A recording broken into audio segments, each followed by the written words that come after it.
Morning folks, or good afternoon in my case. Welcome to the vlog. Milk. Yes. One of the finest things to come out of a mammal's body, if you like. So yes, this is whole fat milk. From the supermarket. Tesco special. Nothing particularly different about this milk. And today we're going to use it to make some mozzarella. Whilst we're in Tesco's, I looked at the mozzarella offering in there, and it's all the kind of stuff that's stored in bags of water. It's stored in whey actually, or it should be, or a salt solution. I don't like that kind of stuff. A week or two ago, a friend of mine brought some really nice mozzarella which had been dry stored into the pub. It was firm, it was creamy, it was tangy, it was perfect. The Tesco offerings, probably good mozzarellas. So I come armed today with 12 pints of whole milk from Tesco. I believe it's pasteurised and I believe it's been homogenised. That's not going to put me off today. So what we're going to do is get the pan down. We're going to heat it up to 90 degrees Fahrenheit, which, hold on, I don't do Fahrenheit very often. About 32 degrees C, and we're going to add some rennet, and I don't have any citric acid at home and I can't be bothered to drive into the brewery, so we're going to go with lemon juice instead of the citric acid. Now the acidity is what makes the mozzarella stretch, so if we don't get this right, it'll fail and it'll be a rubbery cheese. It won't stretch and it won't melt, but it'll still be cheese. So let's get stuck in. I'm playing it by ear. Why don't you come along with me for the ride? So here is a large pan on the heat. Excuse the hob, it's a bit messy. I cooked breakfast. Quite frankly, I can't be bothered to tidy it up. So we're gonna pop in the full 6-pint container from this particular jug.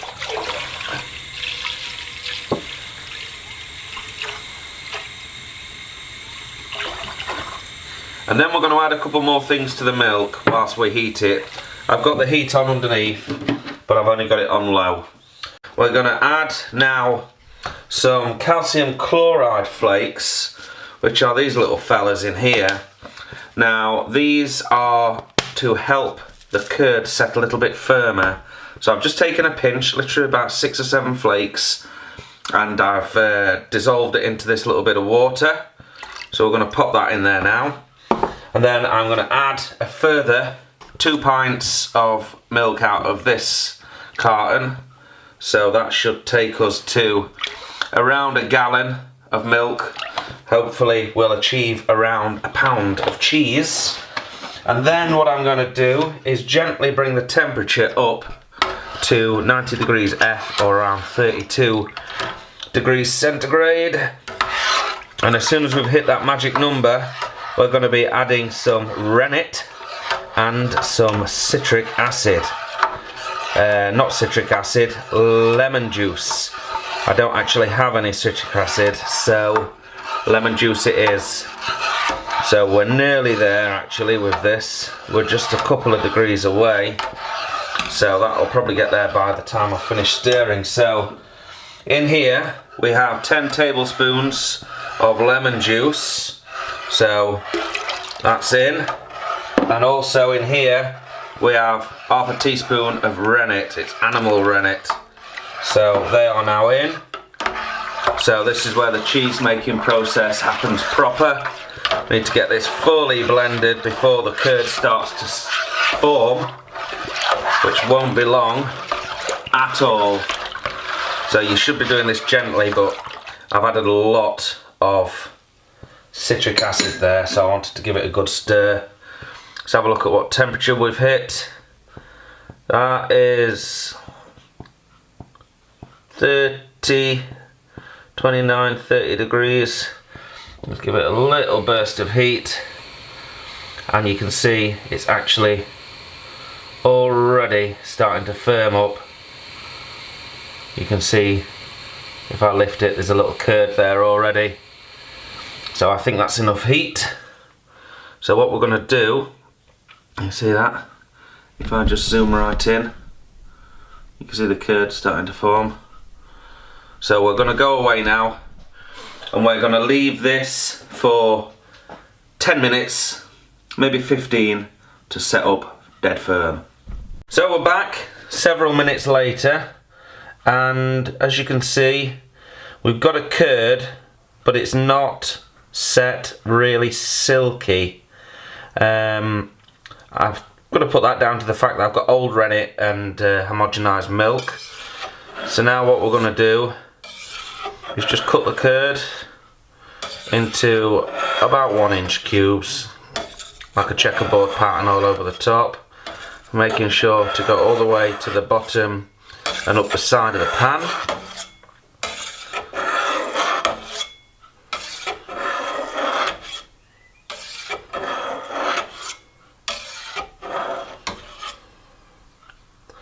And then we're going to go in the opposite direction, and you should now start to see how the curd is coming away from the whey as we're going across. And at the same time, I'm going to put the heat back on. I do that every time, wrong bloody thing. And we're going to slowly bring the temperature up to about 110 Fahrenheit, which I am reliably informed is approximately 45 degrees, 42 degrees, something like that. So with the heat coming from the bottom of the pot, we're going to gently start to fold these curds so that that heat isn't concentrated at the bottom. And what we're doing now is cooking the curd. And the longer we do this process, the more we agitate the curd, the drier and the firmer the cheese will be. Don't worry if it breaks up a little bit.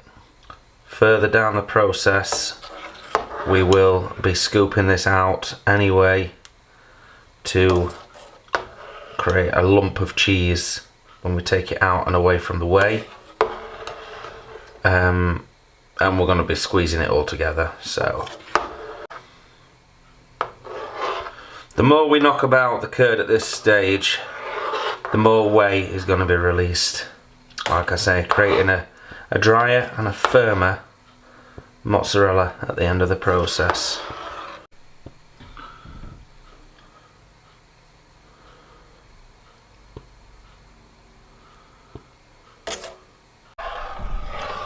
Right, we're about 5 minutes in now. I've turned the heat off as we've hit the target temp, 105 to 110 Fahrenheit, around 40 to 42 degrees C, anywhere around there is fine. And we're just now agitating the curd constantly to try and get the whey to come out of the protein. And we're going to continue to do this, just gently. We're not really going to town, we're not whisking it, we're not making mashed potato. We're just agitating, we're just moving it round softly, as you can see, letting the weight of the spoon do the work. And we're going to continue to do this for another 5 minutes. Don't worry if it's 6 or 7 minutes, don't worry if it's 4 minutes. Just as long as it gets some agitation at this temperature, we're cooking those curds. Right, so now I'm just checking the temperature. It's been about 5 or 6 minutes. I've got the heat back on. I'm making sure we're up to 110 degrees. And now the curds have almost got a skin on them, if you look at that. So what we've done, I think the technical name for this, correct me if I'm wrong, I think this is called scalding the curds. So what we've done is we've scalded the curds. You can see there all this stuff floating on the surface is the fat, is like the buttermilk. This is what you'd make ricotta out of essentially. So yeah, we've firmed the curds up. They've all clumped together nicely. The temperature, I believe, is as close to 110 Fahrenheit or 44, 43, 44 degrees C as I care to get it. So what we're going to do next is just pull out a plate. That'll do. And on that plate we're going to pop a colander. We'll knock the heat back off and we're going to slowly bring these curds out of the pot, leaving as much of the whey behind as possible. Whey! So if I try and frame this, you'll see exactly what we're doing. There we go, see if that's a little bit better for framing. So you can see that the curds are complying quite nicely. You see how they've all joined up together. Got a slotted spoon to do this, and as soon as you start to lift them out of the liquid, their own weight sort of makes them firm up a little bit, and then they sort of just flop off the spoon almost as one. You could put it in a deeper pan if you like. I think I'll get away with a plate so far doing this, and then just every now and then we're just going to tip that whey back in there. There we go. We don't want to throw the whey away just yet, because we're going to use it for the next stage, which is cooking the curd and stretching the mozzarella. And when we get that stretch, we know we've achieved our goal. So at this point, we've basically made cheese curds. So you can go ahead and make some poutine.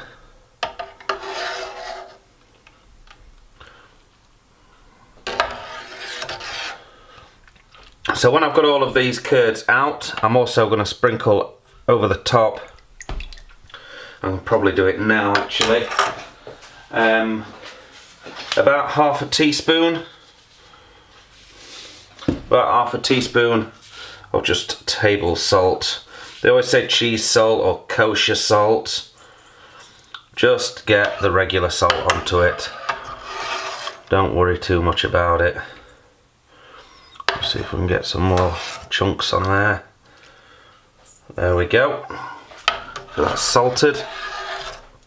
Then we're going to keep fishing around in here for all of the leftover curds.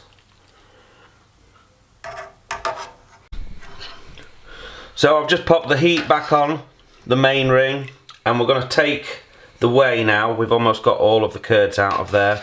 We're going to take the whey up to 80 degrees C, or about 175 Fahrenheit. And then we're going to put this mass of curd, believe it or not, back in. Right, I just want to catch this moment on camera before I spill it on the floor.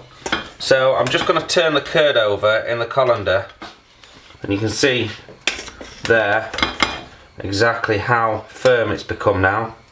Look how it just stands up on its own. That curd's now becoming a proper mass, all blended together, and we're still getting quite a lot of whey coming out the bottom. So the more you turn it at this point, the drier it's going to become. This will affect the dryness and the firmness of the cheese at the end. And every time you turn it, you'll notice that you'll get more whey coming out of the bottom. So I'm just going to turn this a couple of times, and we're still fishing around in here a little bit. I've been doing this for the past 5 minutes now, and the temperature is getting close to where we want it. So we're up to 65 degrees C, so we're still heating. What I'm going to do now is just pop all of the curd back in to keep it warm, and I've popped it back in on the colander because I don't want to scorch it on the bottom of the pan. So we can continue to mix from beneath because this pan's big enough, fortunately, and I can also still take a reading of the temperature I normally use a digital probe, but all mine are at work, unfortunately. So I'm going to have to use what I've got. Okay, so now we've got the pot up to temperature, and you can see the curds beginning to behave very, very differently. So now what we want to do is try and get this mass of curd to stretch. So I've got these gloves on that I use for brewing, because this mass is hot, believe it or not. So what we want to do is begin to fold the curd in on itself, and eventually it'll start to come together as a shiny mass and be recognisable as mozzarella. So we're just folding it in on itself, and it's slowly coming together. And the internal temperature of the cheese at this point wants to be about 145 Fahrenheit. There we go. Look at that now, it's changing. So it's really quite hot. So doing this without gloves on can be a little bit painful. I've seen some videos on YouTube where the old Italian boys do it all in the pan with sticks. But yeah, as you can see, now it's starting to resemble, look at the silkiness of it, it's starting to resemble mozzarella. So if we can get the rest of the mass out. There we go. We just basically need to work it all together, and it can be quite difficult to get it all out. Just look at that. Didn't take long at all, did it? Beautiful looking, silky, smooth mozzarella. So I'm going to take this colander out now, pop it back on the plate, because what I would like to do is get the rest of this curd, and there's not a lot there, so it's quite difficult to fish it out on its own. There we go. So if I just slide this out onto the plate, at least I'll be able to grab it. And I'll also just have a little fish around. Any that's escaped? No, not really. So we'll just get this mass, we'll pop that into the centre there.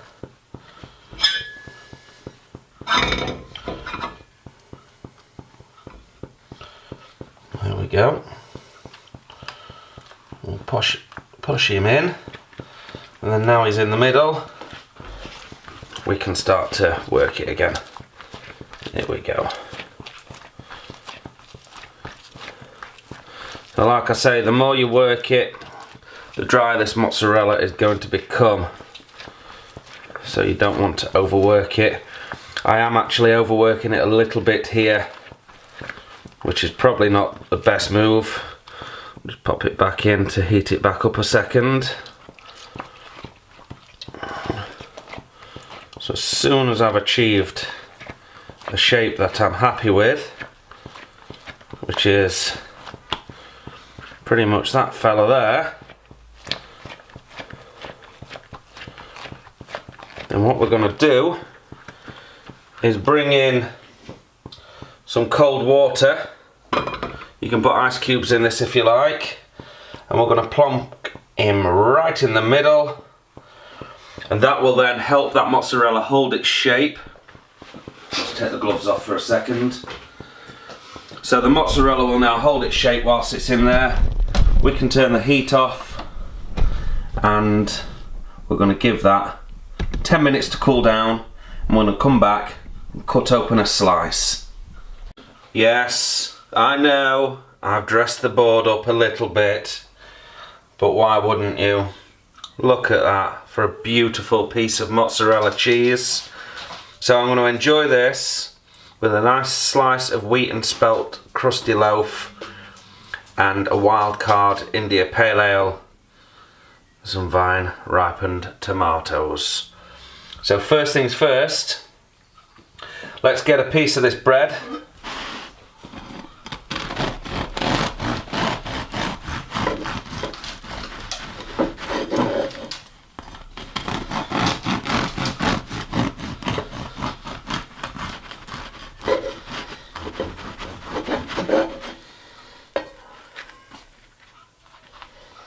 And let's get this IPA in a glass.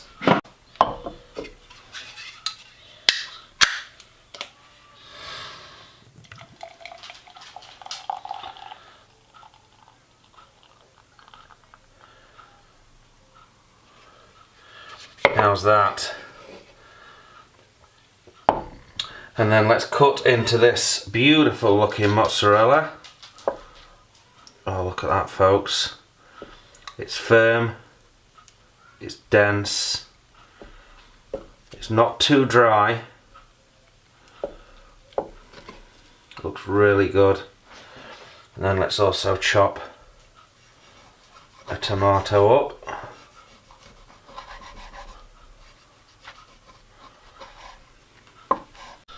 Nice scoop of butter on the crusty bread.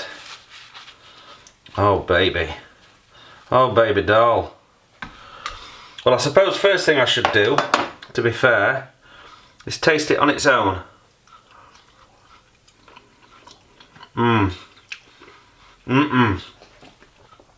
Yes. And it's not sharp from the lemon either.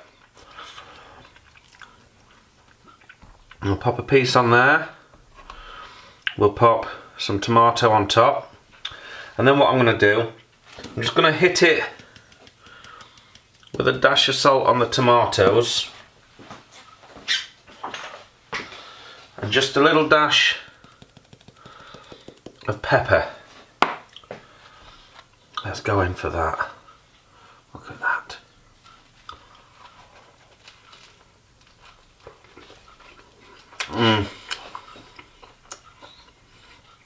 I'm masticating on the camera.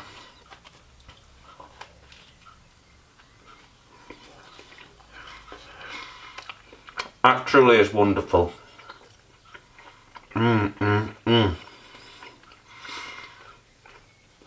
What a combination. Let's try a bit of the IPA. Oh, it don't get much better than this, folks. So all that remains then is to do a stretch test with this. So I've got nothing prepared, no pizza bases or anything. So I'm just going to pop it on here and I'm going to put it in the microwave.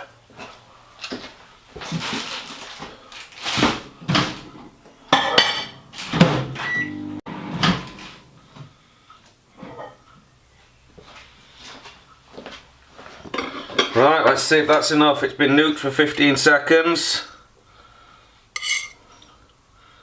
You tell me. You tell me if that's stretchy. Mozzarella. I think we've nailed it, folks.